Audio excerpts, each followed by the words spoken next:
What's happening, guys? It is Thursday here at Wake Up Barstool. We got PFT, Titus, Jerry, and Big T in the house. We got Thursday night football to preview. We got Jerry's 2 a.m. thoughts. We got PFT's questions from a third grader. We got our girl Kate coming in for my favorite segment, her Thursday night football roast. It's going to be fun, and it all starts right now on FS1. Bang! Let's go.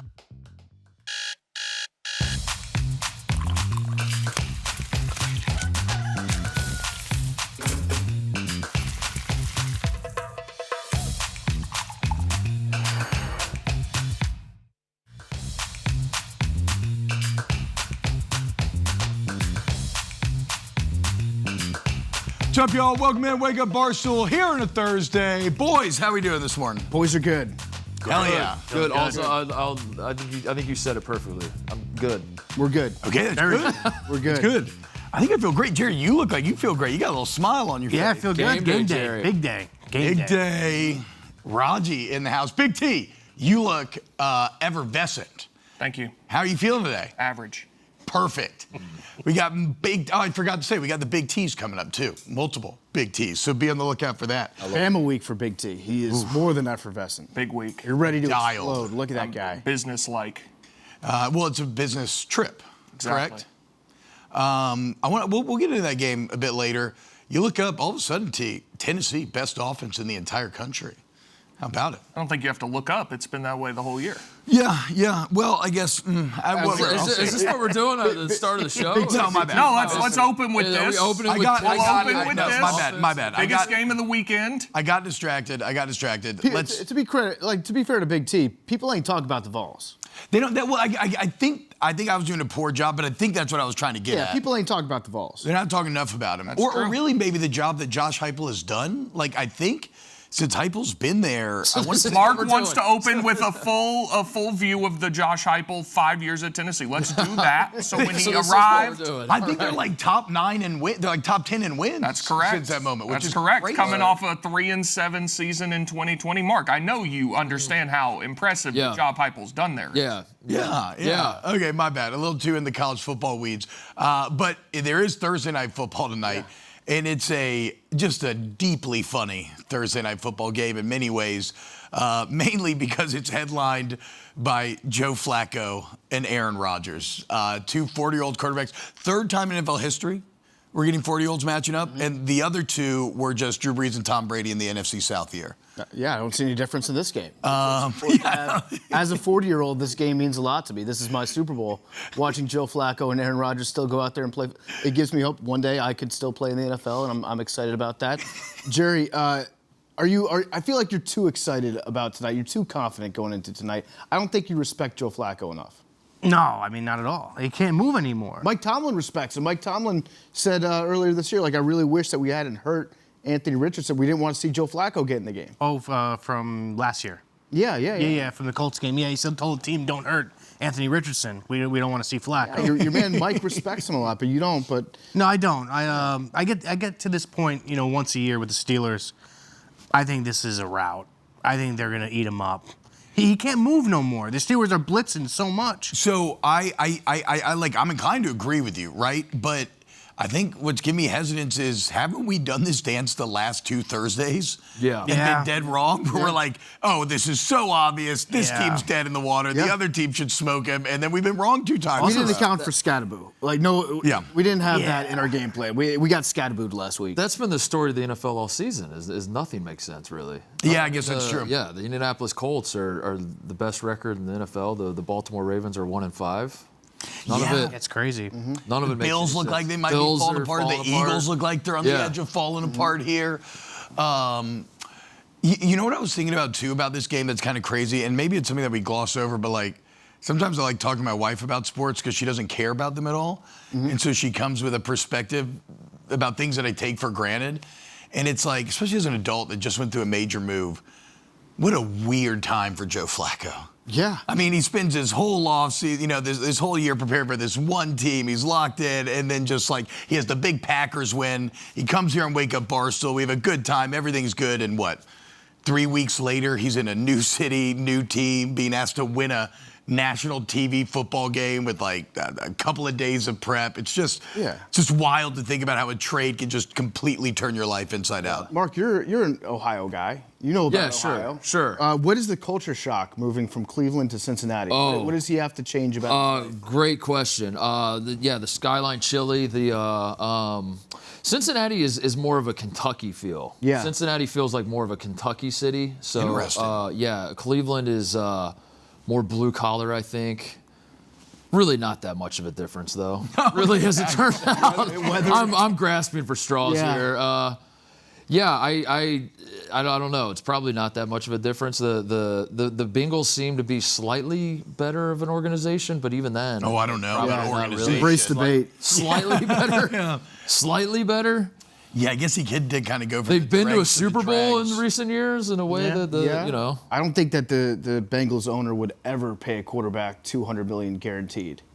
That's the difference between the two organizations. Yeah. That's not happening. He definitely won't pay any O-lineman either. I guess for Joe Flacco's sake, it's got to be cool to suddenly be throwing to Jamar Chase and T. Higgins. Yeah, better wide receivers. I don't know if they got like any rapport or chemistry yet, but I guess we're going to find out. Jared, okay, actual thoughts on the game though, because I agree with you, right? Like Bengals offensive line is terrible. Maybe Flacco does better than Browning, but it's hard to see that they're going to beat the Steelers. Yeah. If the Steelers move to what, it'd be 5-1. Yep, if they Out win. tonight. Yeah, listen. Mike Tomlin's is historically bad on Thursday Night Football, especially really bad on the road. I think they lost their last, I want to say 8 on the road Thursday night. That's a stat. That's a stat. That's concerning. Mike Tomlin's very bad on Thursday night. But listen, I feel like this team is different. The chemistry's different.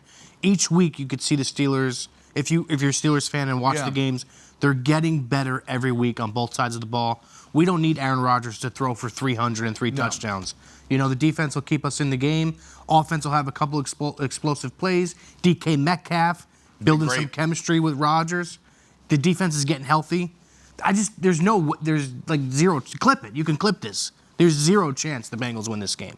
Clip it. Zero. Yeah, let's go, dude. Clip that. The Steelers are putting up 30 tonight. Wow. Why don't they just put Darnell Washington on the field as a tight end every single play? Why don't they throw to him more? I'll give you a fun stat. You want a fun stat? Yeah, fun stat. When Darnell Washington plays 40-plus snaps in the last 2 years, the Steelers are undefeated, 7-0. Yeah. So why don't they just play 40-plus snaps? Well, that's what they've been doing. They've been doing the last couple of weeks. Okay. They realized that. I sent the text out. There was a guy on Twitter who tagged me in this post saying, send this to the team. I looked at the stat. I didn't even know if it was real or not. I sent it to a friend who then sent it to Arthur Smith, Let's go, dude. the offensive coordinator. And the last 2 weeks, they've been listening. Jerry, I got a question for you. This friend that you sent it to. Yeah. Does he work at this company? No, former employee. Oh, former employee of this company. Who has very tight connections to Art. That could be anybody. Could be anybody, yeah. Interesting. Yeah. Interesting. So we have other Steelers fans that come on Wake Up Barstool, obviously Nick Traney. Yep. And so I want to ask you something that I asked him and see if you feel differently. He is still very much kind of poo-pooing this team, saying this is the Steelers, it's going to be same old Steelers, you know, whatever, the old 10-7, make the playoffs, lose in the first round. Have you allowed your expectations to grow yet? Have you watered them? Yeah, no, I think Rodgers ain't going to let that happen. Okay. I don't want to say this, but I'm going to say it. This is a 12-13 win team. Whoa. Yeah, it is. 13-4, 12-5, maybe? Yeah. This is the 12-13 win team. They'll win the division. Super Bowl contender? I wouldn't say that yet. Okay. But What are you going to do to back that up if they don't win 12 or 13 wins? well, then they're going to win 9 or 10, or less. Yeah, I mean, they're not going to be bad, obviously. I don't really got to back it up. Got no skin in the game.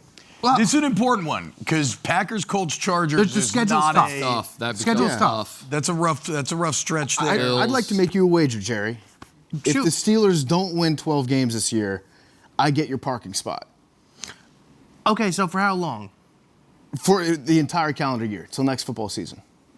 Till next football season. Yeah, Jerry's got a great parking spot. You do have a good parking spot. Yeah. He does have a good spot. The problem is, I Where do don't you park know. again? What spot do you park in? I park right next to Dan. In the what spot? It started with an H. He's got a little marking on his spot. Yeah. Is that a little Jerry in a way to chair? say no a one little else- Jerry in a chair? No one else parking. I want that parking spot, and then I'm going to open up that parking Wait, spot. is it the blue spot? The blue spot, yeah. yeah. I will take your parking spot, and then I'll open it up, and nobody can park there. How All right, about that? let's do 11 wins. You said 12, 13. I know, you but did I say backtracking. 12-13. But the blue spot's think on 11 the is line. fair for the spot. You got that thing in reverse right now, Jerry. I think it's fair for the spot 11. Okay, 11 for the spot. Shake on it. There we go. Wait, do I so get? who What do I wins get? at 11? That was a bad. You get nothing. What do I get? Yeah, You nothing. shook. nothing. Why did you shake hands? That was a bad deal for you. This is Jerry 101. You don't have Jerry, actually have to that put was up any all straight. risk, no reward. That was a What bad deal. That was a bad That was a bad deal. deal. No, you know what? You know what, Jerry? You know you put your balls on the line for the team. Yeah. You put your blue spot on the line because you believe in Raji. I do. In Tomlin. Defense. His defense. Is the defense good again? Because I remember after a couple weeks, we're like, oh wait, the Steelers defense. Derek sucks. Harmon was out. That was a big Okay. component. He was Okay. hurt. Joey Porter was injured. Okay. They're back. They're back. How's TJ looking? Great. Really good. Strong. Hell yeah. They're back. Thursday Night Football's back. Steelers at Bengals. We got the roast coming up. We'll talk about it a bit more later in the show as well. We had playoff baseball last night. Mariners, Blue Jays, Game 3. I spent all of yesterday talking about how this will be the best crowd that you're going to see the entire weekend. And sure enough, they come out, they get the 2-run home run. That place is popping off. Julio Rodriguez has to try it. It's all so cool. And then the Blue Jays just absolutely buried them. And once again, really just had to inject massive levels of fear into a PTSD-stricken fan base. Right. Yeah, I feel bad for Seattle on this one. Every time I looked up at this game, I had this, I'll be honest, had it second screen last night. Yeah, that's a good sign. I delegated to the iPad after the first 4 innings, and every time I looked down, somebody wearing a Blue Jays uniform was just parking it. Just going yard, just monster dongs all over the place. This is good for baseball. The 2 series going on looked like they're going to be not competitive at all. The Blue Jays bats coming alive is good because now we have an interesting series, and maybe the Brewers make it interesting tonight against the Dodgers. Yeah. Last night Vlad went 4 for 4, home run, double. All 4 of the hits were over 100 miles an hour off the bat. He was locked in. There was late in the game, and it kind of begs the question. So it was 13-2 in the 8th, and the Mariners hit a couple solo shots, right? And every time they hit a home run, they get out the trident, and it was really sad when they still grabbed the trident down 10. And I know, like, you got to have that kind of athlete belief of, like, we have a chance no matter what, right? We can do something legendary. But you can't grab the trident. Yeah, where do you draw the line? Like how much? What is the lead? Because I agree with you, but then also, like, what if one of those homers cut the lead to like 2 with 2? No, that's 2 trident up. Like, let's go, get the crowd, fire them up. You're like, this is kind of sad. Yeah. But I don't know. Well, his heart wasn't even in it. Yeah. He held it, and you could tell he felt self-conscious about it, and he kind of half pointed at the camera. They need a guy in the dugout who's just like the vibes guy who reads the vibes. It's just a situational call as to whether you hand out the trident or not. Yes, don't he's the guy grab it that's in this charge time. of the trident, and he's just like, guys, not this time. I'm gonna go ahead and put it over here. Guys, we're down 10. Yeah, we're not gonna. Maybe if it cuts it to like 4, potentially. But anyway, sorry, Mariners fans. I'm still rooting for y'all. I want to see history be made. And I hope you can get that coveted 3rd ALCS win that you've never had before. I was thinking about it last week, and if the Mariners make the World Series, they're obviously going to bring back like all the legends that have ever played for the team. Right? Yep. You got to have them in the house. They would be a team. They'd have 2 guys that I think would be credentialed as World Series photographers. That's right. 2 of the coolest, That's too. right. Yeah, Randy Johnson and King Griffey Jr., 2 of the best sports photographers going right now.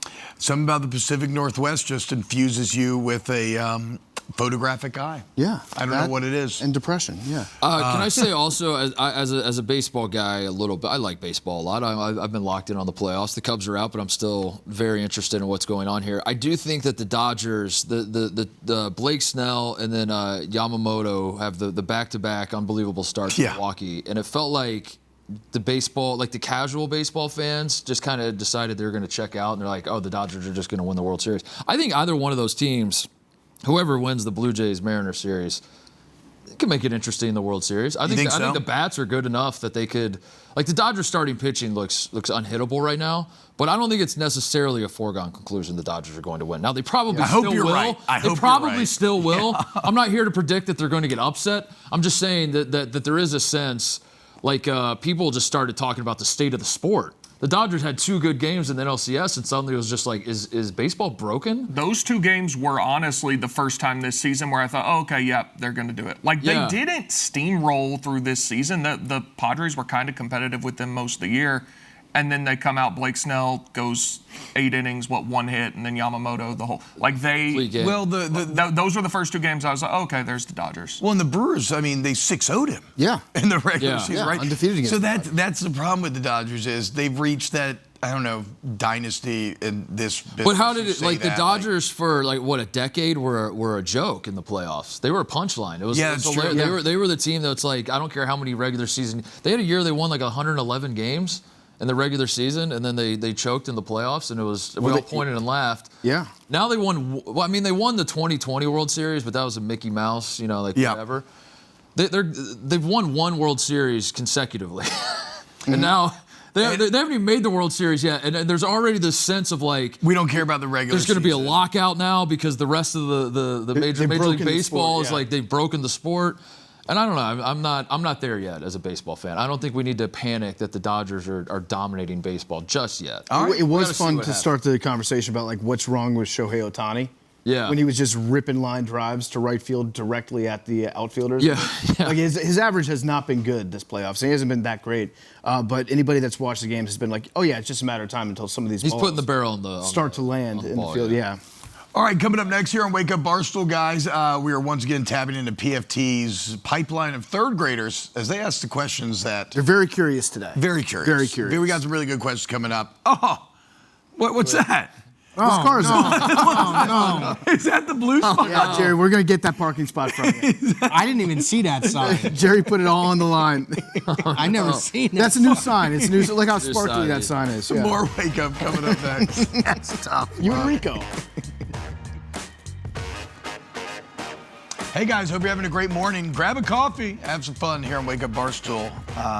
As we talk about every Thursday, PFT, he loves kids, loves the youth. Yep. He keeps a stable of 3rd graders with very curious sporting minds ready to go, and he has once again tapped into that pipeline to bring us the questions that no other show will ask. It's really a barn. It's a barn. Yeah. And they're chained to typewriters, and they just ask, they give me sports takes and questions. But it is insulated. It is insulated, yeah. So there you go, guys. No AC, but yeah, it's good in the wintertime.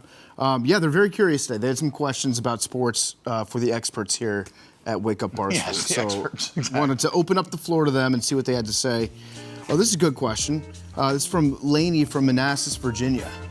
What are the sports jerseys most likely to be worn by someone who you would not want to get into a fight with? Oh. I think there was a very obvious answer here, or at least in my mind it popped in immediately, and it's the Aaron Hernandez Patriots jersey. Yeah, or yeah. Well, I mean, everybody's gonna have different answers, but like somebody wearing that, you're just so aggressively kind of saying like, I reject all societal norms in the world, and like just feels like you got your hackles raised a little bit. A little bit, but you could also be dealing with somebody that's irony poisoned. Somebody that's like, isn't this a funny jersey? Trying to be a bit too funny. So I guess it could. That's true. That's fair. But I think you can tell the difference from a mile away if somebody's wearing it as like an ironic joke. Look how offensive this jersey is. Yeah. And then somebody that's like, yeah, what are you gonna do about it? What are you gonna say? Yeah, like the guy that I'm picturing in my head he's radiating malcontent and just anger a little bit. Yeah, got a little bit of a paunch, but you can tell he's been in a lot of fights. I don't want to see that guy. Okay, that's a good answer. It's a Raiders jersey. I'm trying to figure out which player. Romanowski comes to mind. Oh, I had a Romanowski Niners jersey on mine too as well. But I'm picturing a Raiders jersey. I think has that softened now that they moved to Vegas? I don't see a lot of videos of Raiders fans in Vegas. It's a little. They're still doing their thing up Throwing, there. Yeah, they're still doing their throwing thing. hands. If I saw someone in a Las Vegas Raiders jersey, it wouldn't bother me, or I wouldn't think about it. If I saw someone in an Oakland Raiders jersey, I'd be like, that's someone to look out for. If I saw someone in a Los Angeles Raiders jersey, I would be scared. Yeah. Yeah. Oh, yeah, it's a good call. Yeah, you're in trouble there. But Mike Allstott. A Mike Allstott jersey? Well, yeah, that could Or be. Urlacher. Yeah, Mike Allstott would be. I think it could be somebody that you don't want to mess with. It could also be Stephen Che. In which case, you would love to get into a fight with. I mean, Stephen Che. I would love to wear him. I mean, I loved Mike Allstott. I'd wear Mike Allstott. I have Mike Allstott. I have an outside the box answer. LaMelo Ball. Okay. Because it's probably just some Gen Z. It's like a pack of teenagers, like a little pack of hyenas. That would, like it's not like I imagine you're asking like the guy who's like more of a bar fight situation. Yeah. If I'm like walking down the street and I see like a LaMelo Ball jersey over there, I'm walking the other way because that's just mischief. That's just mischief. Yeah. Yeah. That's gonna be mischief over there. It is. Maybe also. I want no part of that. Like a fun jersey to hang out with too, Yeah. for like an hour, Yeah. and then get out of there before the cops get called. I might dabble. You might want to like know what they have going on, but I don't know. Something about the green Celtics jersey to me just screams this guy might have a knife. Right? Like, especially if it's like a late 80s, like throwback green. If you're rocking the green Celts jersey, you've probably been in a few bar fights in your life. I also think a Giants Jeremy Shockey jersey. Yeah. Yeah, that's a good one. If you're like, Yeah, dude, that dude loves to fight. yeah, if you're a Giants fan and you were a Giants fan, you've seen some Super Bowl teams, and you make the choice. I'm gonna go out there. I'm gonna get a Jeremy Shockey jersey. Yeah. That to me says something about your mentality. Can I also say anyone that wears a basketball jersey without a shirt underneath? Like you go to like a basketball game and a lot of Lakers fans, a lot of Heat fans. Yeah. will do that. Anybody that shows up without a shirt underneath, you're a psychopath. Yeah. And I want to avoid you at all costs. Yeah. What about, is a Ray Lewis Ravens jersey doing anything or no? I think Terrell Suggs, maybe? Yeah, Ray Lewis. I think the Ravens jerseys in general are just Yeah. kind of that's a jersey you intimidating. don't want to get into a fight with. Yeah. I know there's one Lamar Jackson fan out there that got arrested for proving that last year. Oh, God, I remember forgot that about guy? that guy. He was a real piece of trash, dude. But I also think that with Ray Lewis was good enough where a lot of people. A lot of people are gonna have- jersey, that's and true. It's like they might not be really about that life. There are some jerseys that by nature are more intimidating. I think the black Ravens jersey is just scary as hell. They're all-time good uniforms. Yeah. I used to do a show with Jacob Hester, and he played in that division for a while, and he said, like, that legitimately he thought the Ravens uniforms just made people look scarier. Yeah, it makes you Like faster. when they would be on the, it would make you look like faster, stronger, more badass. When you get the Ravens camo pants going, then that's a guy. It's like he's not afraid to go back to jail. Okay, this one. Questions from a third grader. This is Woody from Austin, Texas. Woody wants to know, why doesn't KD have any rings? He's my favorite basketball player, and I want him to win a championship before he quits. Huh. Yeah, Woody, I mean, I agree with you. Dr. Titus. Yeah, you have anything to say about this is an interesting question. I mean, I do think Kevin Durant's a great player. Yeah. Would you look at that? The walk-on medical student Titus. I love the Ohio State brother. Did you see what Ohio State basketball did with this? They just took their quote that said, "I love the Ohio State brotherhood." Hell yeah, dude. made a graphic of Kevin Durant's quote. was that "I love real? the Ohio State-" Yes. Well, did you see they put the other text tiny right above it? Yeah. I did. Yeah. Okay, so wait, so explain the yeah. story for hold on, those that hold don't on. That know. was Yeah. real. That was real. So yesterday, Evan Turner, who I played basketball at Ohio State, was like in a back and forth with Durant, but it was one of those Twitter back and forths that like I needed a translator for. Like I couldn't tell. Yeah. It wasn't really passive aggressive. My read on it was like it was passive passive. Okay. It was like a nice off kind Were of. they having fun? Or I don't really know. I have Okay. no idea, but it just like kept going and that was the thing that told me that they were fighting was that everyone wanted the last word. No one would just like stop. Anyway, this gets called to my attention on Mostly Sports, and then I said something along the lines of like Kevin Durant is extremely online. He'll chirp at anybody that says anything to him. And I was like, I bet we could get him to reply to us. Brandon Walker just goes, yeah, all you have to do is say win a real ring. Mm-hmm. So then I said that. They threw up they threw up the quote card, and then within like 30 minutes, Kevin Durant was in the picture. No It was like way. that fast, yeah. So the medical student, Yeah. Mark Titus, what is that about? He might have confused me with Aaron Kraft.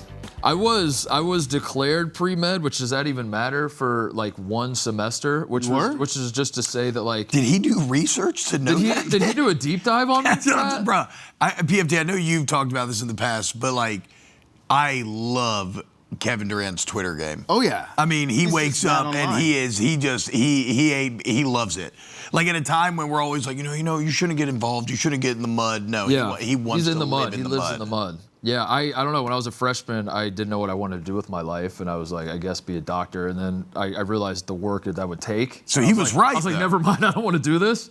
But yeah, when I got to campus, I was for one semester, which isn't even a major. Pre-med's not a major. You just like kind of say it. So it's like Michael Scott declaring bankruptcy. Yeah. You're just like, I'm going to be a doctor one day. And then the world around me was like, no, you're not. Did KD, did he AI you? That's what I'm going to Google. I have. What do you think he would have Googled? Because I'm going to Google it right now and see if I can is find Mark you a Titus? medical student. I think if Okay. you use like AI, it might have something about Mark's pre-med pass that he declared. Did he first search semester. like major? Did he search That's what like what did he major in? Yeah, that is a great question. How deep did he go? See, I love that about KD though. I assume that he just confused me with Aaron Kraft, who was like a very famous basketball player at Ohio State that did go to medical school after. Yeah. Your Wikipedia page has Harlem Globetrotter, an entire Harlem Globetrotter section. Why didn't he say that? Yeah. Why didn't he confuse you with Meadowlark Lemon? But even the way he tweeted back. Oh, wait. Okay. The Wikipedia page, fall 2006, Titus enrolled at Ohio State University where he planned on attending medical school. Yeah, he looked So he's just like, he's fine-tooth comb through my Wikipedia page. My God, dude. See, I do love this about KD. The fact that he is very relatable. Yeah. That we're looking for a Yes. chirp back at somebody online, and you're like, all right, I'm gonna do some research, and I'll get back to you. KD didn't have anything going on. But even the chirp back is like not even that mean, and it's just confusing. Yeah, it was kinda It's not- nice. and that's the way he was going back and forth with Evan, and I don't know. I find it all very stupid and funny. Shout out KD, Yeah, dude. he does need to win a ring though. Fishing with dynamite. All right, what we got? Next question. Next question, Jerry. Have you talked to TJ Watt recently? What did you tell him? This is from Miles from Cleveland, Ohio. I feel like Miles listens to my Steelers podcast. Oh, yeah. Maybe so. So yeah, I wished him a happy birthday, and then they were playing the next day, and I said, hey, no look ahead games. We have to win this game against Lock the him Browns. in. Locked him in. He said 100%, absolutely right. We're locked in. They won the game. Then I hit him with a follow-up in the Instagram DM, and I said, hey, I know everybody's looking towards that Packers game, but we have a huge game Thursday night. We have to stay locked in. We have to win this game. He replied with the thumbs up. Wait, like a thumbs up emoji or he thumbs up your comment? No, thumbs up the emoji. Okay. Oh, so he had to He's type not a out. big Okay. reply to the, when you hold it down. Yeah. and that- Yeah, He's not he doesn't big. do that. He'll He does always the send, emoji. it's usually maybe 1 or 2 words, but he'll always at least respond. Does he do other emojis or just the thumbs up? He likes to, sometimes he does the gorilla emoji like he's a beast. Oh, let's go. And that gets me going when he gets to That's that a good one. one. So he was replying to your DM from like a week and a half ago, and then you saw the reply, and you're like, let's keep this train going. No, he's been quick recently. You know, he's been like a day or two. Do you think he's a little bit more locked in because you reminded him, hey, you got a game on Thursday night? Yeah, you gotta stay locked 100%. in? And I think he appreciates, the birthday texts and not text. Dan won't give me his number, but the birthday Instagram DMs and stuff like that. I'm on top of everything. Yeah. Do you have a calendar? No, I just I'm up to date with everything. The wife's birthday, the kid's birthday, and stuff like that. Smart. Oh, you show DM you care. TJ Watt on his wife's birthday? No, I DM his wife on her birthday. You DM his wife? Happy birthday, yeah. I don't know if you should, but do you think you're going to upset TJ? No, he knows. No, he knows. Okay. He knows. I don't It's mean no. platonic. Is it respectful? Yeah, he knows I'm. All your DMs are respectful. Listen, I bought his kid gifts. That's a fact. That's a fact. What'd you buy them? For when his kid was born. No, what'd you get? I got a couple things. I got him one of those it goes on top of the changing table. It's Those are great. Yeah, it's like but it's like a up-to-date thing. It's like I don't know how to explain. Is it like one of the It gives you rubber- the weight of the baby. Oh, no way. It could soothe the baby. Yeah, stuff like that. Yeah. Okay. That's good. And, Very thoughtful. All of your DMs, for the record, always respectful, right, Jerry? No. Here's a question. This is Eric from Chicago, Illinois wants to know, PFT, will you give Jerry $1,000 if he lets you read the last 5 DM conversations he's had on Instagram out loud? No. Wait, it's a question for me. Will you give him $1,000? The question was, would I do that? Yes, I would. I would do that. I have $1,000 cash, Jerry. You can have $1,000 cash. All you have to do is just hand me the phone, open up Instagram, let me read your last 5 DM conversations out loud. That seems easy, Jerry. That's an easy way to make $1,000. $1,000, Jerry. Quick money. No. It's quick money. It's easier than hitting those parlays you keep hitting. No. Can I look at first? Yeah. Look at him first. I won't. Right, left hand up. I won't delete anything. By the way, also, very thoughtful. Jerry, would you win like $20,000 in a parlay last week? Yes, bro. I feel like every Sunday. 70,000 in 2 weeks. Oh my Wow. God. Yeah, PFT. If you want these No DMs, shot. the price. That was the first one he saw. No shot. What was the one you looked at? Am I able to not say? I'm not gonna. You know what I'm trying to say, right? You want to say what it was, but not say what it was. I will. I can give you the person or persons, but I won't. I can't. Tell me the person whose DM you won't let me read. Yeah.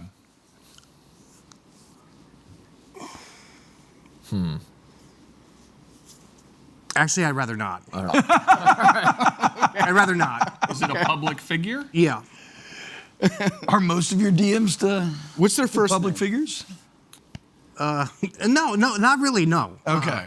Okay, it's Myles Garrett. Oh, okay. But I piled on enough, you know. I'm done. Has he ever responded to you? Wait, hold on. I feel like no, he's never responded to me. But I think somebody at Barstool was interviewing him and brought up my name somehow. I forget who it was. Yeah. And then he said something like, "Tell him to keep crying" or something like that. You're living rent free. Oh, and Yeah. I actually ratioed him on he put a post on Instagram before the game. He used the Steelers song Renegade and like a bunch of clips of him sacking the quarterback. And I ratioed him after the game. I said, "Buddy, did you play?" Got a couple thousand likes on that. Let's go, dude. He wakes up scared at Jersey Jerry. Oh, yeah. Is there a bigger contributor to the Steelers' 4-1 start than Jer? He's got Darnell Washington playing 40 plus a game, undefeated. Yeah. He's keeping T.J. Watt in the 1-0 mentality, Yeah. and he's in their arch rival's best players, NFL defensive players' head. Yeah. Mm-hmm. No, Well, you got the him. thing about I know Myles Garrett is really good, probably great. I know that for a fact. He gets more love because of his body type. Well, Let's yeah, face the facts. he's an Adonis. Yeah, exactly. If he wasn't ripped up like that, he's not getting as much love. Jerry spoken. Coming up next, we got Riggs coming on, talking a little golf, a little Minahan action. It's all here on FS1. If you're a golf boy, stick around. Foreplay coming up next. We talk about it. It's very expensive, Jerry. Yeah, it's very. Vets are. Yeah. Don't want to get pet insurance. I don't know. But my dog's alive. Shout out Chewbacca. It was a Shout out scary moment Chewbacca. last week, dude. Thank you. Shout out Chewbacca. Well, the thing with vets is they got you in such an uncomfortable spot. They know they can get every last dollar out of you because you're going to pay to save your animal. It's a real dark place to be in your brain. Yeah. When you're measuring, can I afford this or do I have to kill this thing that I've loved for over a decade? Yeah, I mean- it's truly god awful. I got a Threw me tip for a loop last I got a weekend. tip for you. You know when the vet gives you the estimate. Yes. Hey, this is what we're gonna use. Blah blah blah. Put that into ChatGPT, and tell the ChatGPT to tell you exactly what medication does what. I guarantee you, there's 5, 6 of those things that are not needed. Yeah, a little superfluous medication. I figured that out years later because the ChatGPT was never around. What do you put it into? The ChatGPT. ChatGPT. Because they'll tell you exactly the medicine they're using. Yeah. Some stuff is just not needed. But I didn't know that because ChatGPT wasn't a thing. Yeah, I mean, how could you? I mean, I wouldn't have known either. We weren't empowered in that way. Exactly. Like we are now. Do you do that at the doctor too when they're like, hey, we need to prescribe you this medicine? You're like, let me see, No. let me see what Grok I don't go to has the doctor. I go to the Grokter. I'm like, what do I need, Elon? Yeah. That's a good one, Eric. Hook me up. I've had a dog that's he can't stay healthy, can't stay out of the training room. Yeah. He's had 2 elbow surgeries, 1 knee surgery in his first 2 years. Some say In the first 2 years? Yeah, some say he's injury prone. Wow. He's like Mark Pryor. But he's good now. But yeah, when they have you over a barrel like that and your dog is limping, you're like, okay, I guess we gotta do what we gotta do. Yeah. Shut up, Blake. I don't want to be too mean here because they did end up, I think, like taking $1,000 off at the end. But am I just kind of getting like, is that something where like somebody treats you so badly and then they do one nice thing? You're like, oh, I mean, you know. Yeah, no. Well, Actually, really like maybe, kind of- yeah, like yeah. okay, wow, that So means much. more now. They knew they banged you. They were just Yeah. like, let's take it. Ease it a little bit. But he's doing better. That's good. Also, you just have to do it. I don't know. You know, Yeah. you're Yeah, you have to. do You have it. to. Like, there's To me, my wife nothing said- you can do about it. To me, my wife Nothing said, you can like, do we about have it. to You do just it. have She's to- like, I'll bang out some extra mini sessions. Like, we'll figure it out. We'll figure it out. Yeah. We're supposed to have Riggs on right now. Okay, this is what we're going to talk about. So, as we alluded to last segment, Jerry been on fire lately. Jerry, what were some of the big recent wins? Had like 2 parlays that I smashed them for, and then I 2 big ones, like 30 dimers, and then I had a couple live bets during the Bears Commanders game. It just that game was just you could tell. Are you just seeing it right now? Or are you just like You know what it is? I go on these weird runs. Like every year during football season, I'll hit a couple big parlays. Majority of the time, I lose though. Yeah, for sure. I'm 100% a loser, but I'll go on these runs where like 2-3 weeks I'll crack them, and then I go ice cold. Yeah, I mean he's been just red hot. The Panthers Cowboys under last week. That was a good one, Jerry. Well, that was a loss. He's talking about a loss. Yeah. I gave out a loser. yeah? Big but- loser. I got a bad tip. But I got a bad tip. The parlays though, it's all been what? Anytime touchdown scores, just combinations. Yeah, combinations of anytime touchdown scores, stuff like that. Props. I'm a big prop guy. So I mean, look, and so you've done very well. You done, like you said, 70K in 2 weeks is pretty insane. But like, there's always, I think, room to get better. And maybe you should Yeah. get with JB Pritzker because What's going on with him? he might be the best gambler in all of Illinois. This is crazy. Look at this dude. This is Governor crazy. JB Pritzker reported, him and his wife did a tax record, reported more than $10.3 million in taxable income, including more than $1.4 million in income from gambling. We got to get some tips from this guy. We got to put out the JB Pritzker prop of the week. We got to figure out what's going on. Wonder what he's betting. Yeah, it's just like, I don't know. Y'all tell me, is this like casino? Do you think like what? Like how does this? Yeah, I mean he might have some poker games that he sets up at a casino. I don't know. That's an impressive amount of money to win Yeah. at gambling. I don't care how rich you are. You gotta be hot. If you win 1.4 mil.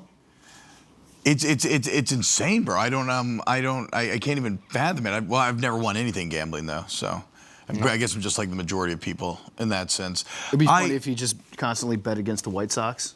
And that's his secret. I don't know how much longer that's going to last with the Pope now, but we can get there a bit later. That's been one of the interesting parts about moving to Chicago, and I don't know if this is a Midwest thing. Video poker machines just kind of everywhere. Just jammed in the funniest of spots. Like my oldest daughter's getting obsessed with hockey, and we're going to the rink 3 times a week. It's been great, so much fun. And they have this great bar, little restaurant area called the Ice House. Sick. And then in the corner, there's just a tiny little like video poker room. They're just everywhere. There's one at the gas station around the corner. Right there. Yeah, I stopped to get gas and I went in to like grab a snack or something, and there's just a lady. This was yesterday, on a Wednesday at 2 p.m. or something. She was just in there. Just gaming, dude. Hell yeah. Do those things After- actually, can you win money on those? I don't know. Yeah, no, you can. Yeah, you got to be They're legit. 21. guess so, Like, yeah. it's like real. Yeah, it's real video poker. I got to give it a shot. Maybe that's what Pritzker's doing. Yeah. He just got one put in the governor's mansion.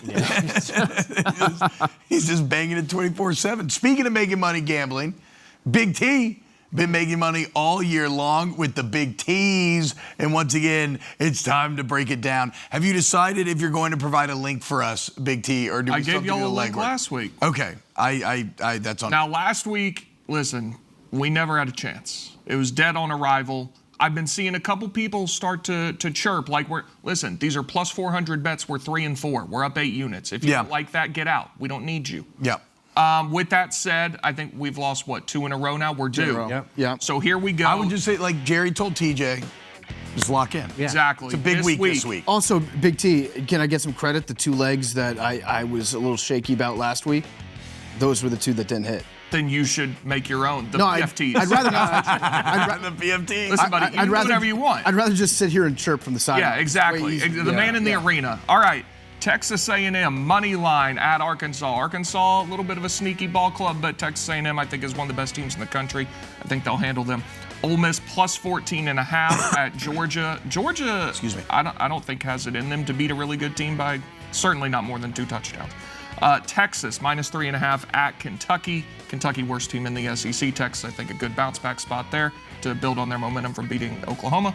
Notre Dame money line at home against USC in one of the best games of the week. We're going back to the well with the Cal Golden Bears. Let's go. Who did us dirty a couple weeks ago, but they have North Carolina coming across the country. If they lose that game, we deserve to lose. And then Indiana minus 16.5 at home against Michigan State, who screwed us last week and is a very terrible football team who couldn't stop a nosebleed. Boy, they're dreadful, Michigan State, huh? Yeah. Yeah, and I what really happened like there? John Smith. I thought was Mel Tucker had the horniest bag fumble of all time. He could go back home now. Who? Jonathan Smith. Yeah, Oregon State's open again. Yeah. And he was awesome at Oregon State. He had that team playing tough. That'd probably be great for everybody. Just go back. Yeah, let's say, guys, let's just pretend like the last year, a couple of years, didn't happen. I don't know. I mean, what's happened with Michigan State ever since the D'Antonio era? I guess they had the one good Tucker year with Kenneth Walker and everybody. It just sucks because, like, they're crazy about football. Yeah. And Are they a victim of the conference expansion? I think Wisconsin is another one. When I think of the Big Ten, of like these schools that had success when the Big Ten was smaller, and finishing 4th in the Big Ten was something they could do consistently, and then that became sort of the standard. Now there's 18 teams in the conference. Somebody's got to take a step back. There's only so many seats at the table. Well, and we got throw in Oregon, throw in now Washington's pretty good. USC, obviously, and you're like adding all these teams to the mix. I think a lot of it is also a function of getting rid of the divisions, right? What they had legends and what? Leaders. Yeah, That was just a couple years. That was just a couple years. Michigan State's been in the harder division. Like Wisconsin was just beating up on all. Oh, I thought all the Big Michigan. Ten Okay, West. see, I thought Michigan State was in the easier one. They were in the harder one. Oh, okay. Yeah, they were in with Michigan and Ohio State and Penn State. I blame Magic Johnson. Yeah. Okay. You like look at all the NIL money Yeah. floating around, right? Right. Magic Johnson's got how many teams that just keep winning? He's like already a very successful, accomplished sports owner. Yeah. He needs to focus on Michigan State a little bit more. That's Him a and good Kirk point. Cousins. That's a good point. Kirk Cousins has a lot of money laid out. Like that man does not spend a cent. No. Right? He probably still shops at like Goodwill. He probably buys used cars. He's got a lot of money in the bank. Kicks some up to the Spartans. Yeah. Yeah. I mean, as I'm sitting here thinking of this, though, like Indiana has emerged in the bloated Big Ten conference, so maybe that doesn't make any sense. Yeah, the school like Indiana, like the conference got bigger, and then Indiana's like, okay, now that we have 18 teams, we're just going to go ahead and be one of the best teams in the Big Ten. But back when there was 10 and 11 teams, we're going to be awful. God, So I don't know. He's so good. I think Indiana can sustain here as long as they can keep sick, which he's probably going to use Penn State to leverage to get paid a lot of money. Big T, I want to go to one of the legs of the Big T's. What's that? The Notre Dame money line. Mm-hmm. Are you at all concerned that USC might actually be good this year? They're a good team. Best offense in the country potentially. Them are your Volunteers. They're a distant second. Yeah, I think Mekhi Lennon is a beast. I think Maiyava's playing really well, but I think Notre Dame. There's a chance Notre Dame's like the 4th best team in the country, and they just happen to play 2 of the 3 best to start the season, and they lost by a combined 4 points. Should have beat Yeah, that's Texas fair. A&M. Yeah, I mean they got screwed. like they could have played Eastern Illinois and Western Kentucky. And Yeah. they'd be 6-0 right now. Is there a world where Marcus Freeman would ever leave Notre Dame to go to Penn State? Because I saw the Didn't he- report being like, yeah, they're reaching out to Marcus Freeman. That's a step down. 2, didn't he convert to Catholicism? Wasn't that a story, or am I making this up, T-Bob? That Marcus What's that? Freeman converted to Catholicism for the Notre Dame job. I seem to remember. I'm not sure, but I agree with ingratiating yourself in the local culture. Like if I was a Notre Dame coach, I would absolutely become Catholic. Yeah, it's like Brian Kelly going to LSU being like, my family. Yeah, exactly. Yeah. You just gotta dive in, 2 feet in. I'm all in, guys. Yeah. I'm all in. Speaking of Catholic, though, Big T, are you worried about this?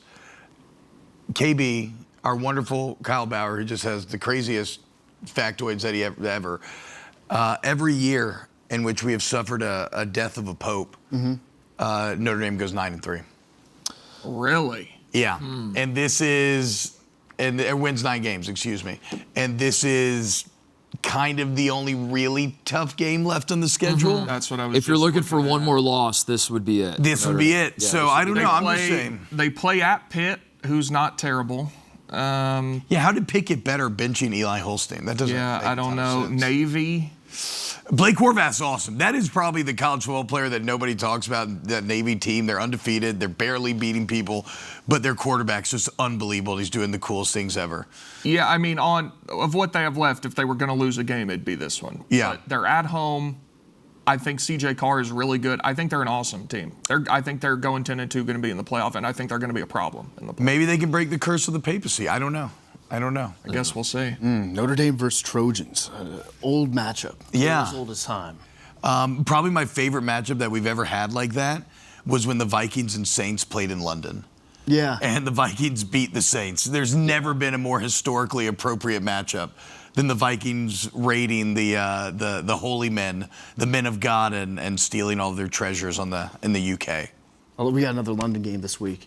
To me, that's going to be like a crazy time swing for the Rams, right? Like Rams fans are going to have to wake up at 6:30 a.m. to watch football. That's an abomination. So okay, we had this a bit later, but let's do it here. What do you dislike more, the Monday night doubleheader with the overlap or a early morning London game? I don't like waking up on Sunday. Really? We've talked about doing a boycott, but guess what? We're still going to watch the games. Goodell knows that. The only way we can fight Goodell on this one, I think, is to go out and get really, really drunk on Saturday night and then be too sleepy to wake up at 8:30, 9:30, whatever it is in the morning to watch this London game. So America, you need to go out and get drunk on Saturday night to put a dent in Goodell's wallet so he stops all these London games. Yeah, vote with your wallet, guys. Let them know. I mean, my problem with the London games are I just can never. I'll never be fully locked in for one. They don't count to me. Yeah, they're like kind of I'll background throw noise. They're background noise. Yeah. They don't. Whatever happens in those games doesn't matter to me. It doesn't count. It's just like an exhibition. Yeah. But I hate the doubleheader Monday night game. I'm not a fan at all. I hate it so much. I'm with Monday you. Night Football is sacred. There should be one. This is the one game that all of America is watching at the exact same time. And you have 2 of them going on at the same time. I don't know which one I'm supposed to be watching. As I get older, I realize I can't multitask with television. Quad boxes there's too much going on. You're trying to watch multiple games. You actually end up watching no game. Yep. It's so annoying, and when you lock it in on one game, and all of a sudden you check Twitter and everybody's talking about the other game, something happened in the other games, you flip it over, but when you flip it over, the game we're watching suddenly pops off. You go crazy, you throw your remote across the room, and it ruins your night. You know what? I used to be really good at one thing in my life, and that was I could time commercial breaks perfectly to change the channel back and forth. Like if I was watching one game on Sunday, I would flip over to the other game. Like I'd be on Fox, flip over to CBS during a commercial. I could come back to that Fox game right as they were about to snap the ball. Yeah. Like my timing was perfect. And that's a lost art now because you got the quad box, you got the multiple screens, Right. you got all that. I agree with you. It's also harder to get mad at announcers when there's so many games going on. Right. Like that's something that I hold sacred is being able to blame a loss on the announcers hating your team. Yeah. And it's hard to do that when you're jumping around. No, it's good. Yeah, I mean, you can't be as dialed in on the game. I used to love that jump back button that you're talking about on the remote. Yeah, last button. Be watching like Wild on E, then you hear your mom coming downstairs. You go back to Cartoon Network. Shout out Brooke Burke. All right, guys. Hour 1 in the books. Here at Wake Up Barstool. Hour 2 coming up next. What's up, y'all? Hour 2 of Wake Up Barstool. Where's Riggs? If anybody's seen him. Yeah, Riggs big time. No, dude. You were supposed to be on last segment? Yeah. Yeah. I think we ended up just doing like a 20-minute freestyle segment Yeah. because we couldn't get up with Riggsy. Listen, Riggs, really, he's got a busy calendar. Yeah. Playing golf. He's got golf to play. Hey. Hey, golf that's coach. why I was Team Minahan. Yeah. So wait, what was this? There's just it was a foreplay versus Minahan or Riggs versus Minahan specifically. I think it was Riggs versus Kirk. Yeah. And I mean, incredible scenes out there on the course yesterday. Just people showing up just to heckle and yell. That golf club had no idea what they were saying. The bar tab was crazy. No, the what? Bar tab was crazy. I saw the video of the bar tab. It was very long. So maybe we'll catch up with Riggs later in the show. We'll see. For now, I'm a Riggs guy. I want to make that clear. I'm a Riggs guy. Okay. But I don't know after today. Him just not showing up for a TV show is This is tough. It's a tough look. Me and Nick and we're in Riggs Nation. Yeah. And this is we're gonna have to regroup, have a players only meeting, and figure out how to go forward. Yeah, I mean, right? Maybe just like something punitive, but not cut off, right? Yeah, we'll see. We'll have a discussion. Actually, T-Bob, I wanted to ask you about that with the Dolphins having players show up late to players only meetings, and Tua kind of blamed the leadership. I don't know who the leader on that team is. That's what that Tua was blaming. But I was thinking about it, and it seems to me like if you have like 2 players only meetings each week, it sounds like the Dolphins have a lot of players only meetings, and the vibes inside a players only meeting aren't always the best, right? It's just guys hey, you need to be accountable. It's like it's combative at times. And if you're having all these players only meetings, at some point you just got to start hating the other players. You get one. You get one players only meeting that can work, or do you disagree? I'm one of the biggest believers in players only meetings, and the Dolphins are killing my brand right now. Basically, like I think players only meetings they have a 100% hit rate until this Miami Dolphins team came along and has ruined it. They do get a bit of a bad rap when I've been a part of them that have worked. And I mean, look at Alabama. They had a players only meeting after Florida State. I'm not. Awesome. They always work, T-Bob. I don't know how. I was in one when I was at Ohio State. We did nothing like other than just like you said, PFT. It was just a lot of like, boys, we're ass. Yeah, like we got like what are we doing? Yeah, what are we doing? And you just kind of said that over and over, and then everyone's like, we got to be better. And like, yeah, okay. And then we started winning games. Yeah, and I don't know how it works, but it works. But for some reason, it doesn't work with the Dolphins, and they're having too many. It's confounding. TFT, you can't have 2 a week. You have to have 1. Yeah, you're right, T-Bob. Maybe that's it. It's crazy. I think they're like, I'm a big believer in them too. I like them, and I will bet on a team coming off a players only meeting. But when you have like a players only meeting every week, it's like going to couples therapy every afternoon. Yeah. You're gonna dread it at a certain point, like you said, like you got something to do. You're not gonna show up. I also think one of the things they're doing is they're announcing that the players only meeting happened before the game is actually played. And I think one of the reasons I believe that it works so well is because teams that are struggling will have the players only meeting in private, not tell anybody. They'll go out on Sunday, win the game, and the post game press conference they'll be like, yeah, we cleaned some things up. We had a players only meeting. Yeah. And then that gets stuck in your head. They're like, that must have been it. Mm-hmm. The Dolphins are like having the meetings, announcing that they're having the meetings. Yep. And then, Not working. Yeah, you got to wait for the win to happen, and then once you win, say, I think this all traces back to the players only meeting. Jared, did you see Tua after the game on Sunday? What he said? I mean, that's crazy, right? It's getting to the point where I kind of feel bad for him. You feel bad for Tua because a lot of people took it the other way, where it's like you're supposed to be the leader. I like, get that. No, quarterback. they're right too, but in a way, like I do feel bad for the guy. I feel like people like to pile on, you know. Yeah, I mean, look, anytime you're super rich and things start to go awry, we always come after. They just need to blow up the organization. I mean, fire everybody, get Tua out of there. Tyreek Hill's already out of there. Trade Waddle, start all over. They should just have a Frank meeting with that Frank might actually help. Like just get Frank in their ass a little bit, get him juiced up. Change back to the old logo. Yeah, Put the helmet back on the Dolphin. Yeah. But with the Guardian cap on With the Guardian cap. on the Dolphin, yeah. Who's gonna win Dolphins Browns? Does it matter? I mean, it doesn't matter. I like the Browns.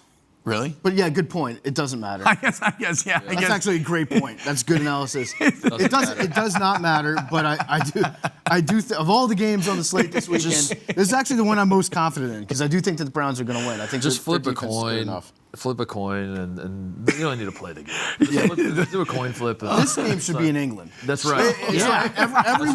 Every week we should get to vote as fans which game gets sent over to England. Yeah. And this one, yeah, you're going over. That's kind of when they started doing the international games. That's kind of what they did, right? Was they would send they would. It always was kind of the bad. Yeah, that's why there's so many Jags fans in the UK. And now they're sending good matchups over there. Yeah. All right, so that's the worst game of the weekend. Maybe the best game of the weekend, Colts-Chargers. You know, I love this from Daniel Jones. I'm happy to see him doing so well in Indy. It kind of makes the Vikings look a little foolish, doesn't it?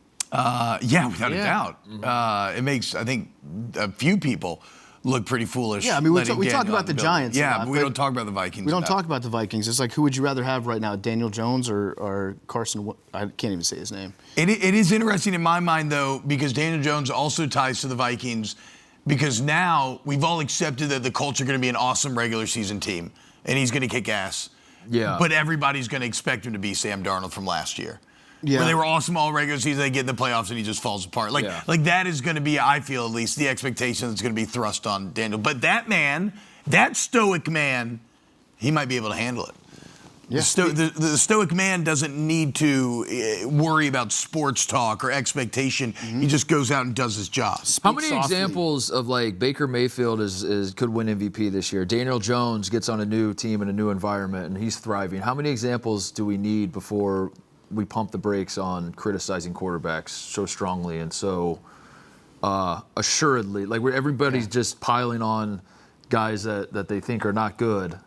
Does this change the way we view quarterbacks? Or I don't feel like it does. It will not. I feel like you still think quarterback. You still see a guy in a bad situation. You say that guy sucks. He does not belong in the league, despite having all sorts of evidence that maybe it is the environment. Get him out of there. Put him in get him with a coach that can tap into a skill set. Whatever.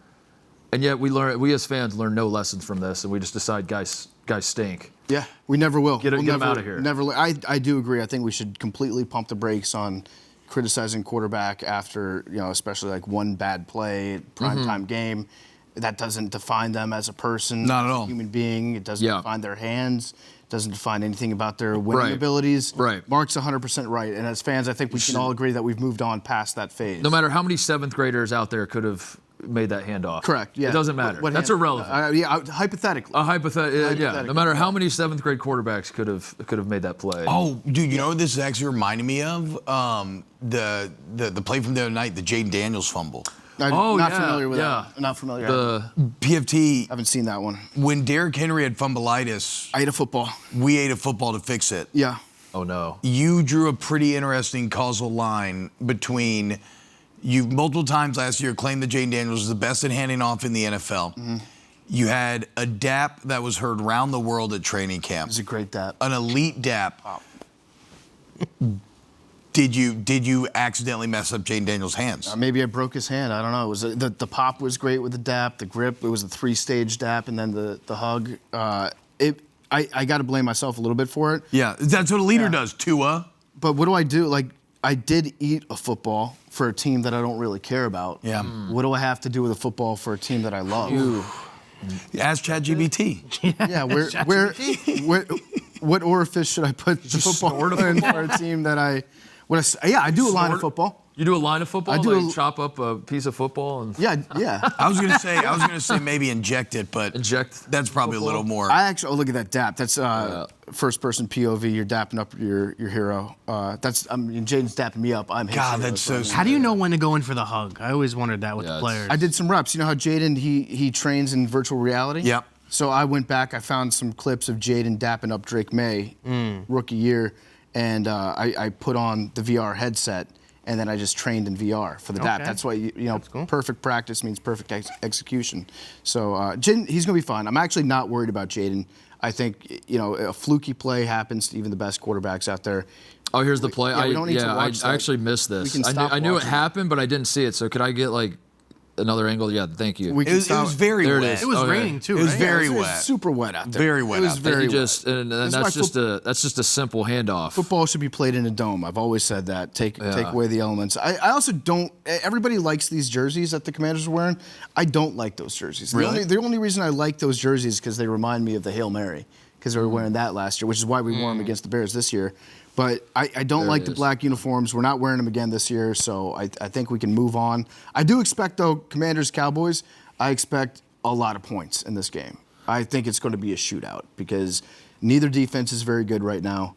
And we're getting Terry back on the Commanders. I don't know. Oh, Terry's back. Let's go. I think so. He practiced this week, so I'm hopeful that he's going to play. I want him to prove everybody wrong on that. I hate when people doubt a guy because he's getting old and they don't want to pay him, and then the haters get proven right. Yeah. So I hope Terry comes back and just kicks ass. Also, Terry's like 30. He's not like super old or anything. But that was the whole conversation, right? Was like, can you pay him? He's about to be 31. That's when it all falls apart. But look, we have two 40-year-old quarterbacks playing tonight. Yeah. So. Yeah. Can I say something about the Cowboys? Absolutely. Dak Prescott is putting up insane numbers right now and is not getting talked about for winning the MVP despite, putting up just absurd numbers. Yeah. That's all I really wanted to say. The Cowboys aren't good. The defense isn't good, but like There's your boy, Jer. You go look at like any quarterback stat you can think of. Dak Prescott is near the top, and the MVP odds don't reflect that. And I know at a certain point you have to win enough games, but also, if memory serves, like last year Joe Burrow, like when the Bengals started winning late, people were like, "Hey, don't sleep on Joe Burrow's MVP candidacy because he's just blowing everybody out of the water with his numbers." I don't know. It's just interesting to me that Dak Prescott, all the discussions about MVP, Dak Prescott never comes up unless it's Brandon Walker. I feel like Mississippi State propaganda. I feel like he's suffering a little bit for the sins of Jerry Jones. Yeah. Because everybody just hates Cowboys. I think that should work in his favor. Is that like he had like the Cowboys were a laughingstock coming into the season, and he's the only reason they're. I mean, not the only they got good receivers and everything, but Dak playing as well as he's playing. But also, like, they're still in the mix. They have the best offense in football. Yeah, best offense in football. And he's a really nice guy.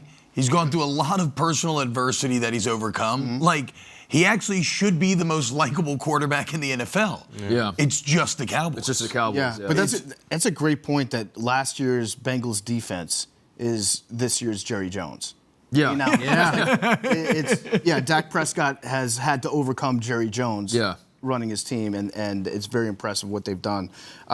Pickens is a problem. Pickens is playing out of his mind right now. I guess he always does that, but he's playing really, really well this year. I don't know if you can bet on ejections, but I feel like this weekend, Lattimore, Pickens, one of those two guys is going to get kicked out. Yeah. One of those, they're going to get into it. They're going to be jawing the entire time. It's going to be fun to watch. Georgie grew up a little bit, though. You don't see him doing that much this year. Does that hurt, Jerry? I always was a fan of George. I always said they had to get him the ball more in Pittsburgh. They just didn't. I always knew he was insanely talented, but I'm happy for him, Yeah, I miss him. You got a new hot little thing, don't you, too, in DK? I think Tomlin's a little bit, he misses having that element around. Yeah, he doesn't got that this year. He loves a crazy guy that he can work with, and I don't think DK scratches that itch. No. All right, coming up next here on Wake Up Barstool, it is once again time to dive into the, what's the word when you can't sleep and you stay up all night? Insomnia. Yes, the insomniatic mind of our own Jersey Jerry with his 2 a.m. thoughts. Look at that beautiful Chicago skyline. Wow. I do think that doing a line of football might kill me. Yeah. Welcome back, Wake Up Barstool. It is time for Jersey Jerry's 2 a.m. thoughts.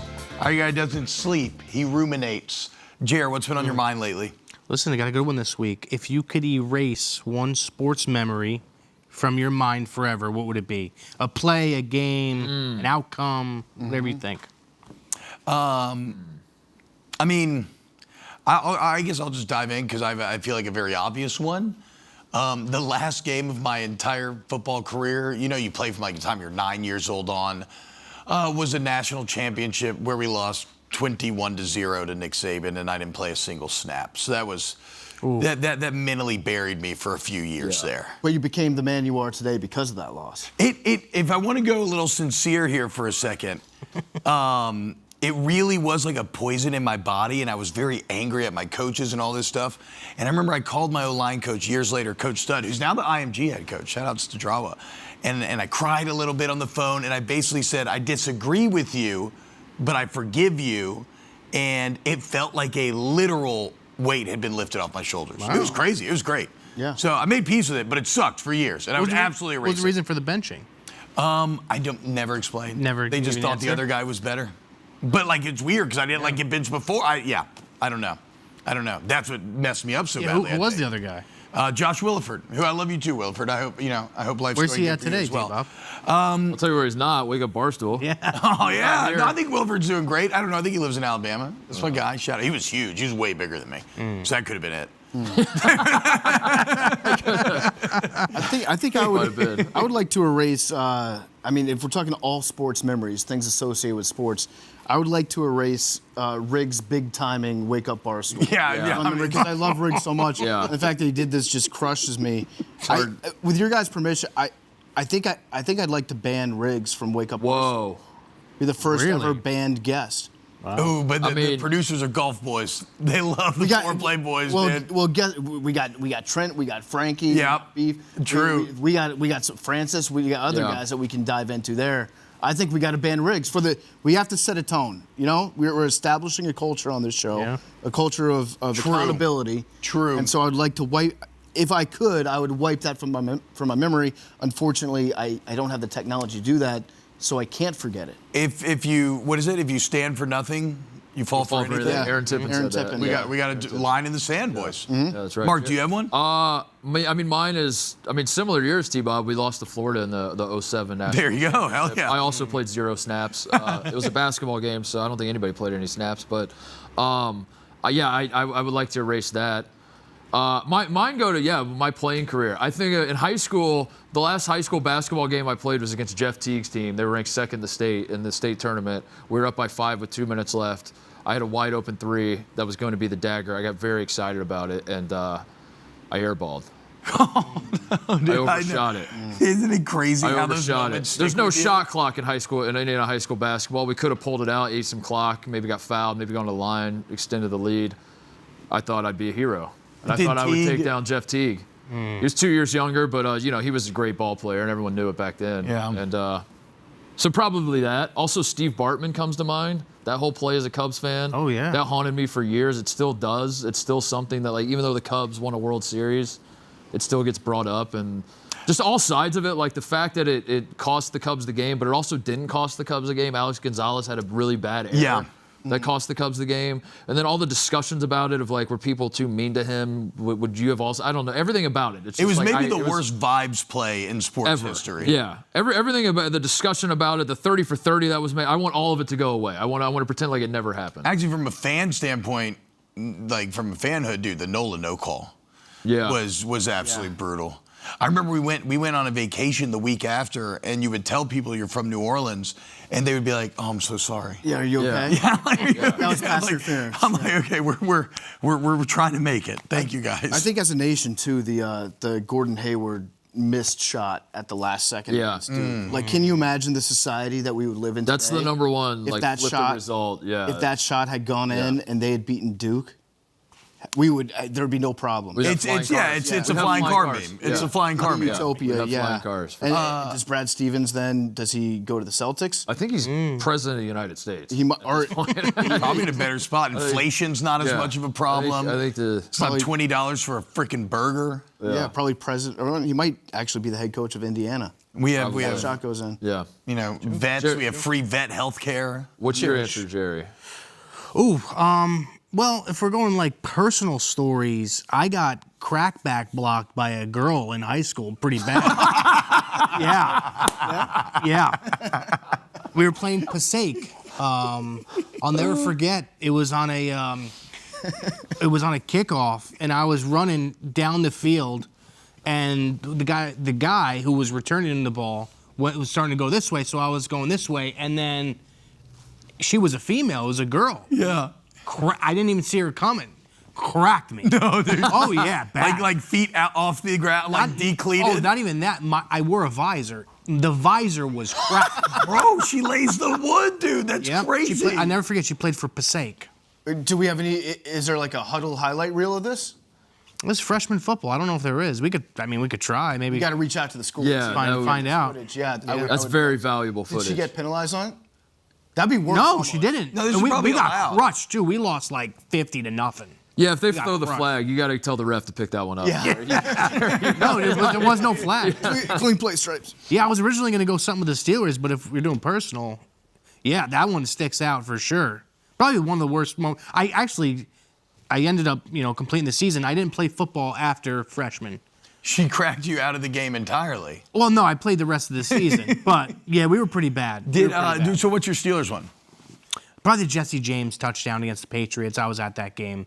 That was a tough one. Late in the year, Sunday Night Football. Remember when he reached over? Yeah. I actually don't. Because the rule after that changed. Pretty much, I feel like it's the Jesse James rule. Once the ball crosses, touchdown. He crossed, hit the ground in the end zone. The ball came out. They called it incomplete. Oh no. Tough one. Tough one. Hank was pumped about that one. What about the Jags Steelers playoff game? Yeah, that one. That's another one too. I would say I'm saying that game because it was one of my first ever experiences in Heinz Field. My cousin bought me there, so it was a nice moment for us. Also had a parlay for the Steelers money line that game. But Jags, Jags was devastating. Devastating for sure. Got Bortles. Yeah, we did. Yeah, we did.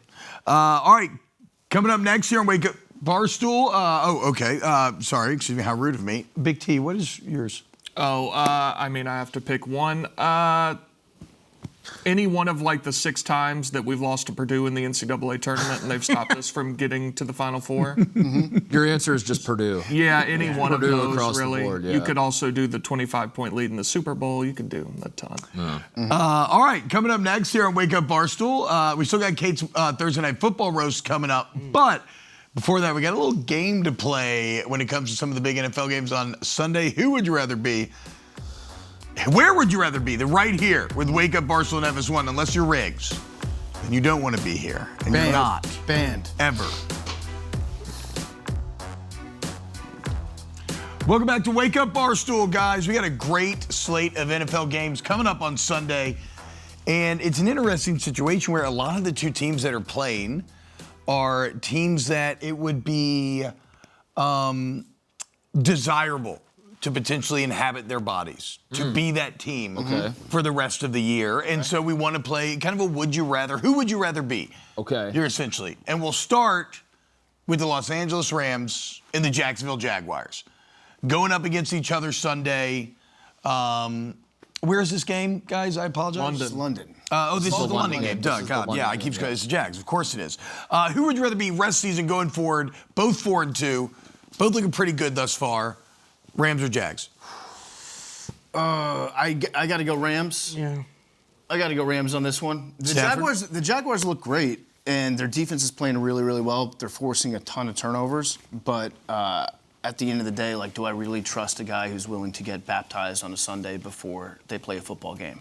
That's what I have to ask myself with Travis Hunter. That was Travis Hunter, right? Jacksonville Jaguars, yeah. I'm still working my way through the Skip Bayless video, but I don't want to make a judgment call on that until I watch all 28 minutes of Skip Bayless's video. There were a lot of nuances. Is that on the Skip and Ernestine channel? I think so. I think it's solo Skip. He posted a 28-minute video. On the baptism? On why it was a problem to get baptized 28 minutes long. before the game. What a legend, dude. Yeah. I think the Rams are a good team. I think they're going to continue to be what Sean McVay has proven that they are over the past however many years, 7, 8 years. He's a great coach. They've got a great quarterback who seems like he's perfectly fine. It seems like the back is doing really well right now. I think, the lack of Puka Nacua is probably going to be a hurdle they might have to get over this weekend. It might make things pretty tough on them. Yeah. But I think moving forward after the season, I like the Rams. I think the Rams are the better team, but the Jags are more fun. Yeah. So I think that I would rather be the Rams, I guess. But if you're asking me which team I can watch for the rest of the season, I think I'd rather watch the Jags. I don't know if they're going to win the games, but they're so much more fun. They're the Trevor Lawrence falling over, diving into the end zone, dude. It's great. Yeah, it's great. I think they're a fun story, a fun team, and this is going to be a good game. This is going to be a great game for it being an international. I do really like Braden Fisk from LA, too. That dude's an athletic monster. Okay, what about Commanders Cowboys? So this is maybe not as desirable necessarily, but 2 teams that are kind of right in that purgatorial zone of are they going to be really good or are they not? Yeah. For me, again, it's Jaden Daniels. I got to go commies here, dude. Jaden Daniels, Terry McLaurin coming back, like PFT said. Give me the commies. Yeah, I think the commies is the right play. Cowboys defense is just so bad. Just so hard bad. to watch. Yeah, fun to This be is a part of. I'd love to be on their offense. I'm going to say the exact same answer. I think the Commanders are a better team. The Cowboys are more fun. Yeah. You know, it's like, I think that's how I'm answering all of these. There's one team that's better in my mind, but then there's the other team that's like, they're so much fun to watch. Jerry pulled me aside this morning, and he just goes, PFT. If you guys don't win this week, you're in trouble. Yeah. You're in trouble. And he's right. Oh, no. Security, let's go. Oh, no. Oh, God, sorry. That's bad. Broke the clock. That's falling Bad apart. clock management by T-Bob. I think that I hit the Jerry, clock, guys. Jerry's Tough not schedule. wrong. Tough You're schedule. not wrong. The schedule gets really, really tough for the Commanders, but if you want to be a good team, you have to beat good Yeah. teams. So after this weekend, we got the Chiefs, we got the Lions, and we got a lot of divisional games coming up. But yeah, I'm confident. I think getting Terry back is going to be huge. Our defense isn't going to get any younger, so that's a problem. And special teams looks like it's kind of a question with the kicking game, but we got Luke McCaffrey. We have Luke's fun. the breakout is. season for Luke McCaffrey. Are y'all already hitting Luke? yeah. Right? Like, I'm not making that up. Yeah, like I heard that. Yeah. Day okay. one, it was always Luke. Okay. Or, yeah, you see a guy like that running with a football, and he's got a valve that you can hold out. You have to do that. I remember asking my dad, I was so confused. The first time I ever ran into that was Isaac Bruce on the old Rams teams. Yeah. And asking, like, wait, why are they booing their own players? No, it's not the case, son. They're still saying Heath in Pittsburgh. What about Falcons-Niners? Titus, is this another one, Titus, that applies here? Yeah, I mean, the Niners. Because, like, the probably Falcons are more fun, Well, the right? Falcons are more fun. I probably think the Niners are better. Yeah, I think that's. I'm sort of figuring out the NFL in my own brain right now through this exercise. Thank you, T-Bob, for this. This is helpful. This is Sometimes the good teams are kind of boring. Are you a good team or are you a fun team? And this Yeah. is what I'm learning is that I think the Niners are a good team. I think the Falcons are a fun team. Although the Falcons are good too. Yeah, But their they're defense so is actually volatile. It just incredible. they feel like they're more of a roller coaster. You're not really sure what you're going to get with them. Bijan Robinson fascinates me because when he is on, he looks like he should be the best player in the NFL. And then he'll kind of just maybe like take a step back, disappear for a little bit, but God, he's fun to watch. Yeah, if you were to when be he's the dialed. 49ers, you would just be in pain all the time. Yeah. You'd be walking around with every body part injured. Yeah, you'd be like the president of Brazil or whatever, just like constantly checking yourself into the hospital. I do feel bad for Niners, and every year for the last 3 years, it seemed like they're the snake-bitten team, and then somehow it just keeps getting worse. Like Fred Warner getting hurt last week. I don't know what they're going to do to overcome that because he was really the heart and soul of that team, and he was the one guy you could always say, well, at least Fred's not hurt, and now Fred's hurt. Shanahan has that, and granted, I mean, I guess he's been there for a while, so it's just aging, but he does have a little bit of that presidential tenure aging going on, where you get like hyper accelerated. Yeah. Like the injuries are really just driving Kyle Shanahan to an early grave. This is him before he was in office. This is him after he's in Yes, office. exactly. Yeah. Look at the difference. Big T, Falcons-Niners, who would you rather be? I would never rather be the Falcons over any other NFL Okay, franchise. okay. Even though that is your team, that is your favorite Yes, team. and I think they're solid this year and kind of good, but yeah, I would never pick to be the Falcons Yeah, that's over fair. another professional football team. It's a weird thing with Michael Penix where I'm like, oh yeah, Penix is really good. And then I'm watching the game, they're like, he's 3 touchdowns, 3 picks on the year. I'm like, what? How's that? I don't know. Maybe it's just because he looks cool in the uniform. He's left-handed too. He's left-handed. I love a Left-handed- strong left-handed lefty, dude. quarterback. Oh my God. Lefty. Only had one receiver register a catch the other night. Drake London. Drake London. But he had like a million of them. He was the only wide receiver with a catch. Yeah, but he had like 11 or 10, I 10? think. Yeah, let's go. That's like kind of like the Seahawks this year. They got one receiver that's out there. Yeah, it's all. Jason is having a great season, but the offense is like a little too focused through that one guy. Jerry, Lions-Bucks. Great game. A battle for NFC dominance. I'm going to And like Dan Campbell, super fun. Who doesn't want to cheer I'm for gonna that say the team? Bucks. But then Baker Mayfield. I'm going to say the bro. Bucks here. I don't know. It's just like I trust the Bucks more this year than the Lions. In a weird way. Like I know the Bucks are pretty banged up right now, but they're going to get healthy. Yeah. Like if these two teams were in the playoffs facing each other, I'd probably go with the Bucks. I will say this. It's funny that they've survived their injuries that they have because it's basically like they're going to get a bunch of badass free agent signings as the season goes on. Those are appreciated value. Yeah. Also, how many days has it been since Joe Flacco got to Cincy? What? He was there last Tuesday? Okay. Like 9 days? 10 days, 9 to 10 days. How many days was it when Baker had to start for the Rams back then that he won? Was it like 3 days? It was like 4, 2 yeah. maybe, Yeah. yeah. I mean, he's unbelievable, dude. Yeah. We should have known. We should have known. Shout out Baker Mayfield. All right, guys. When we get back, it's my favorite segment of every week, and that is our own wonderful Kate with her Thursday night football roast. She's been picking winners. She's been making us laugh. You're going to want to watch it. Stick it right here. Stay right here. Ball. Welcome back to Wake Up Barstool on FS1. It's time for our favorite segment of every single week. That's our girl Kate with her Thursday night football roast. Kate, what's up? All right, fellas, I'm down bad. My last 2 Thursday night predictions were no good, but now I got my terrible towel waving high. Prediction for tonight, Steelers 21, Bengals 17. Let's go. And I hope I Close don't get in game. trouble for this because I know they're endangered, but that's bad news for the Bengals. They're about to get roasted. Terrible. That may or may not be my son's Halloween costume for this year. It's neither here nor there. Cincinnati is donning their special white Bengal uniforms and encouraging fans to wear white tonight, too. I actually think it's really sweet that they're all going out of their way to make Flacco and Rodgers' facial hair feel more at home tonight. Look at those. God, they're so That's old. a joke about them being old. But really, though, white helmet, white jersey, white pants, white cleats, no color at all. So there's just going to be a plain white tee on the field. Save it for the halftime show. T. Higgins. Oof. In past seasons, star wide receiver T. Higgins has led the team in drops. I thought Tease were supposed to keep the ball off the ground. Good. While we're on the subject, last year, Jamar Chase claimed he was being cheated by the team in contract negotiations.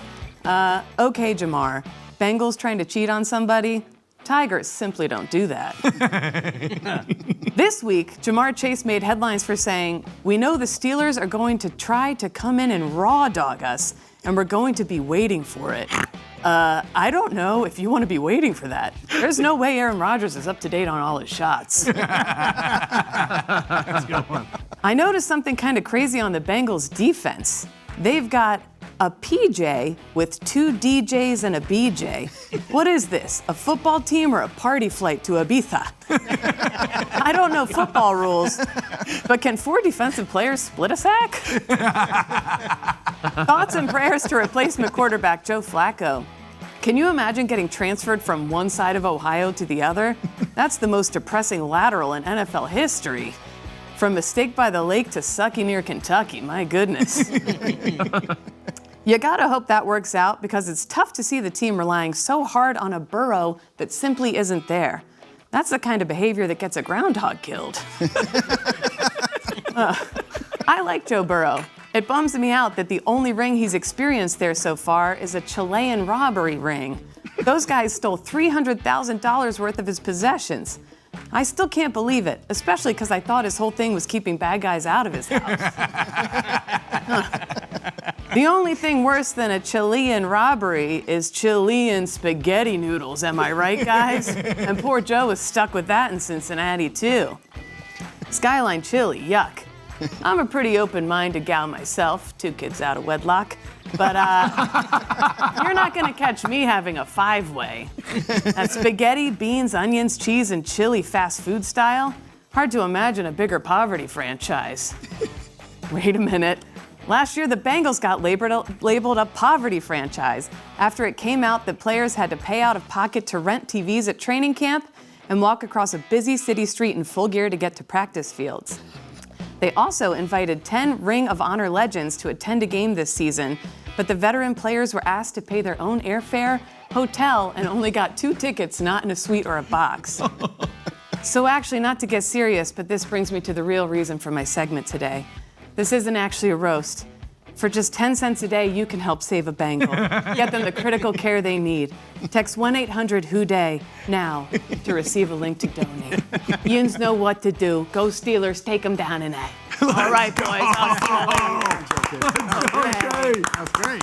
Oh, man. Well some done, Kate. excellent causal lines. That was awesome. Drawn there, dude. Not causal, just some excellent lines. God.